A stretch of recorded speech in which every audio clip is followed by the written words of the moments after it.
Madam, হ্যাঁ আপনি আপনার ফোনটা রিসেপশনে ফেলে এসেছিলেন, এই যে। হ্যাঁ হ্যাঁ হ্যাঁ, থ্যাংক ইউ।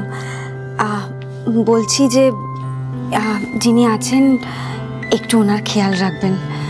মানে আসলে উনি আমাদের খুব কাছের একজন মানুষ। ওনার কখন কি দরকার লাগছে বা কি চাইছেন উনি একটু যদি আপনারা দেখে রাখেন। আসলে কলকাতায় উনি একেবারে নতুন, কিছুই চেনেন না, প্রথমবার এসছেন তো, তাই যদি আপনারা একটু খেয়াল রাখেন খুব সুবিধা হয়। আপনি কিচ্ছু চিন্তা করবেন না ম্যাডাম, আমরা ওনার স্পেশাল কেয়ার নিচ্ছি। ওনার কোনো ক্ষতি আমরা হতে দেবো না। আর উনি কোথার থেকে এসেছেন সেটা আমরা কয়েকজন ছাড়া তো কেউ জানে না। আপনি নিশ্চিন্তে থাকুন, কেউ জানবে না, আর আমরা কাউকে তো জানাবোই না। থ্যাংক ইউ, আমি আসছি। হ্যাঁ, এই পুরোটা কিন্তু আপনার হতে পারে, শুধু কয়েকটা প্রশ্নের উত্তর ব্যাস। केसर भाई के अपनी पैसा लालच देखाচ্ছেন ম্যাডাম, গলতি করছেন।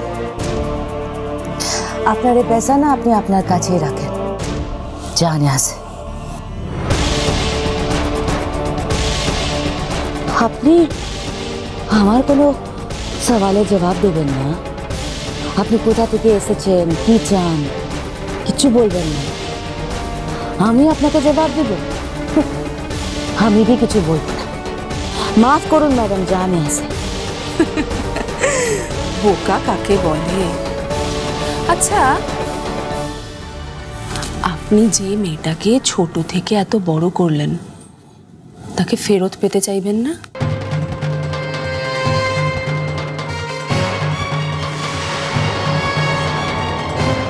কিন্তু মেয়ে তো আপনার হাতছাড়া হতে চললো।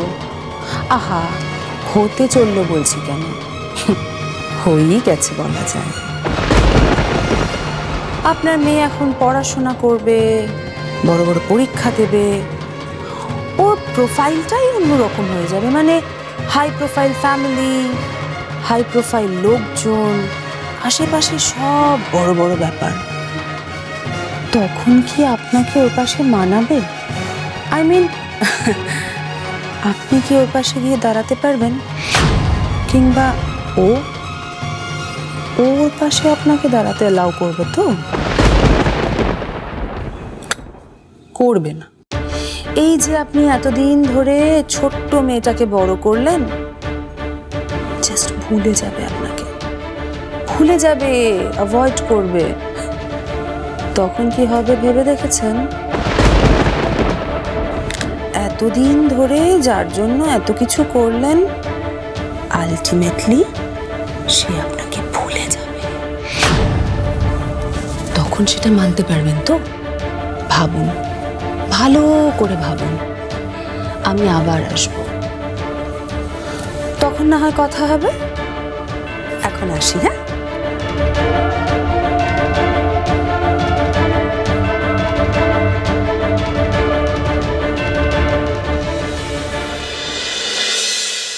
ব্রো, আর কতক্ষণ আমরা ওয়েট করবো এখানে?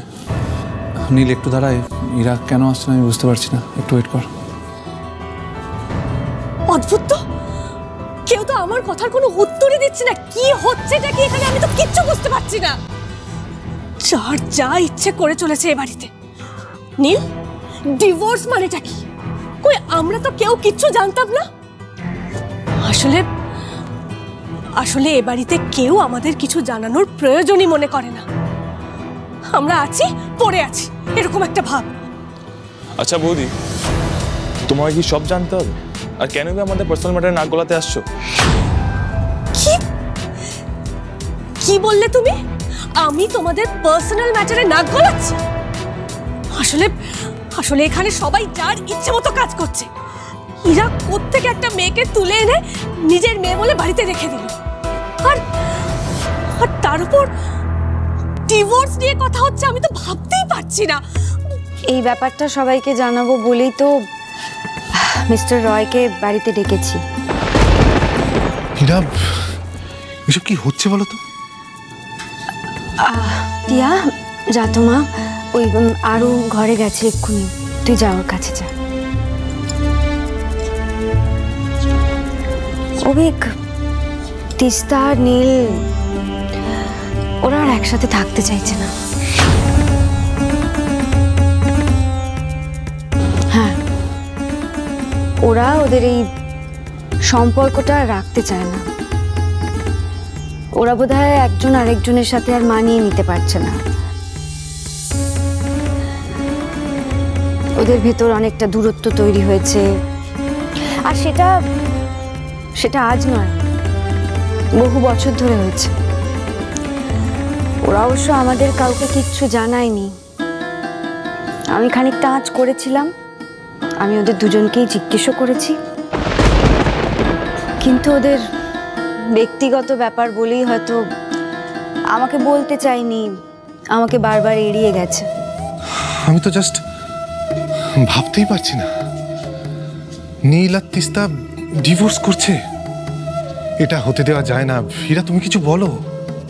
কি বলি বলো অভিক, ওরা এখন অনেক বড় হয়ে গেছে, নিজেদের সিদ্ধান্ত নিজেরা নিতে শিখেছে। আর তাছাড়া ওদের এই সমস্যার ব্যাপারে ওরা আমার সাথে, আকাশের সাথে বা এই বাড়ির কারোর সাথেই কোনো আলোচনা করেনি। ওরা নিজেরাই নিজেদের সিদ্ধান্ত নিয়েছে। তাই আমারও মনে হলো আমাদেরও বোধহয় আর ওদের সিদ্ধান্তের মধ্যে ঢোকা উচিত হবে না।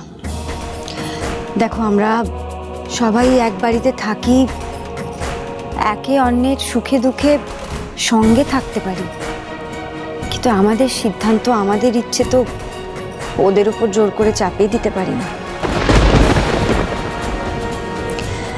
আর তার চেয়েও বড় কথা, এতগুলো বছর ধরে ভাবনা চিন্তা করার পরেও যখন ওরা এই সিদ্ধান্তেই অটল আছে, তখন আমার মনে হয় আমাদের আর ওদেরকে বাধা দেওয়ার কোনো অধিকারই নেই। এরা বাহ, কি ভালো কথাই না বললি রে। তোর ছোট মনের, তোর ছোটির বিয়ে ভেঙে যাচ্ছে, আর তাও তুই বলছিস এটা ওদের সিদ্ধান্ত, ওরা যা ঠিক করবে তাই হবে। এরা তুইও হাল ছেড়ে দিচ্ছিস, সবটা মেনে নিচ্ছিস। না না ছোটি, ছোটি কি হয়েছে আমাকে বলো তো। এত এত কিসের মান অভিমান? আরে বাবা, নীল নীল তুমি অন্তত বলো কি হয়েছে যে ডিভোর্স দিতে হবে? সংসার করতে গেলে তো অনেক সমস্যা হয়। হ্যাঁ, ছোটি ছোটি স্বামী স্ত্রীর মধ্যে না অনেক অনেক সমস্যা হতে পারে, অনেক অসুবিধা হতে পারে, তাই বলে ডিভোর্স দিয়ে দেবে? হয়তো ওদের সমস্যাগুলো ওরা কাটিয়ে উঠতে পারছে না। কি বলছিস কি তুই? নিশ্চয়ই নীল কিছু করেছে, তাই না? কে কি করেছে আমি জানি না, তবে তিস্তার সাথে এই মিথ্যে সম্পর্কটাকে আমি বয়ে বেড়াতে পারছি না, সেটা আমি জানি। কি বলছোটা কি নীল? লোকে কি বলবে বলো তো? লোকে কি বলবে তার থেকেও বড় কথা হলো ওরা কিসে ভালো থাকবে। ওরা যেটায় ভালো থাকবে, যেটায় শান্তিতে থাকবে, ওরা সেটাই করুক না। তাছাড়া এই ডিভোর্সটা নিয়ে আমিও দোটানায় ছিলাম। আজ বুঝলাম নীল এই সম্পর্কটা থেকে মুক্তি চায়।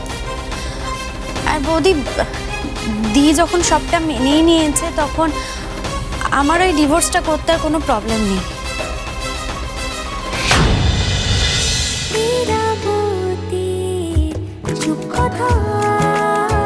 স্টার জলসার প্রিয় শো দেখার জন্য সাবস্ক্রাইব করুন আমাদের ইউটিউব চ্যানেলে এবং আপডেটেড থাকার জন্য প্রেস করুন বেল আইকন। চলো চলো চলো চলো পাল্টাই।